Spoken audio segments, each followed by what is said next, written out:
aux immigrés sénégalais, maliens et tout là qui sont installés dans ce pays-là mérite particulièrement d'attirer notre attention et de savoir que la Mauritanie n'est pas un pays comme les autres. En Mauritanie, si vous voyez bien le paysage politique, tout ce qui est stratégique est entre les mains des Maures. Les Noirs n'ont aucune valeur dans cet état-là, selon l'idéologie politique véhiculée par le régime en place. Ils n'ont pas de valeur. C'est un pays qui pratique aujourd'hui l'esclavage, malgré son niveau de pauvreté. L'esclavage est foncièrement ancré dans cette société-là. Et le pire, c'est qu'il y a des Noirs aujourd'hui qui acceptent toujours que cette pratique ignoble, indigne, soit pratiquée sur eux. Aujourd'hui, si je vois des Sénégalais qui ont un pays beaucoup plus prospère que la Mauritanie, beaucoup plus stable que la Mauritanie, beaucoup plus doux que la Mauritanie, prendre leur sac, dire que je vais émigrer en Mauritanie, mais je me pose la question, mais ces gens-là, est-ce que ça va dans leur tête?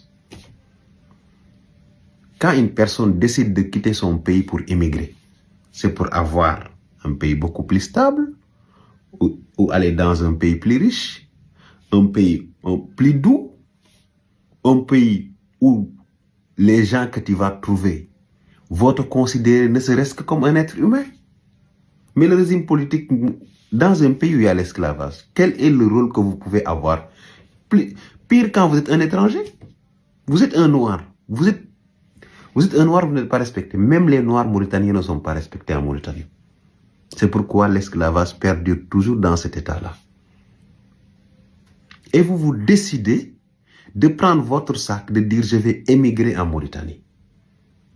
Le pire, vous êtes là-bas, vous ne respectez pas les normes de ce pays-là. C'est-à-dire que s'il vous demande d'avoir un titre de séjour ou une carte de résidence, vous ne l'avez pas. Et vous vous attendez à quoi?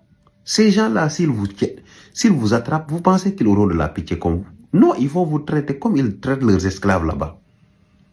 J'ai vu les vidéos des Sénégalais parqués dans une grande salle, on dirait du bétail. Et après, vous allez pleurer.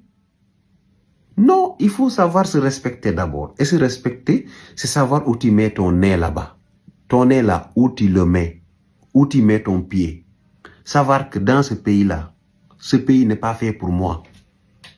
Tous les Sénégalais qui sont en Mauritanie aujourd'hui, tout ce qu'ils cherchent en Mauritanie, ils l'ont laissé chez eux. Mais les gens parfois sont obnubilés par le voyage. La Mauritanie est un pays chaud, beaucoup de poussière. Il n'y a pas d'infrastructure de qualité. Il n'y a pas d'infrastructure de soins de qualité. Même pour le transport, c'est la catastrophe. Le régime est raciste. Les Noirs sont exterminés. Même les Noirs mauritaniens qui sont de père et de mère mauritaniens ne sont pas respectés par le régime. Et ça, c'est pas maintenant, c'est depuis toujours. Vous êtes un étranger, vous allez là-bas, vous pensez que vous allez être respecté. Non, vous ne pouvez pas être respecté. Et pire, quand vous n'avez pas un permis ou bien un titre de séjour qui vous permet de vous établir légalement dans ce pays-là.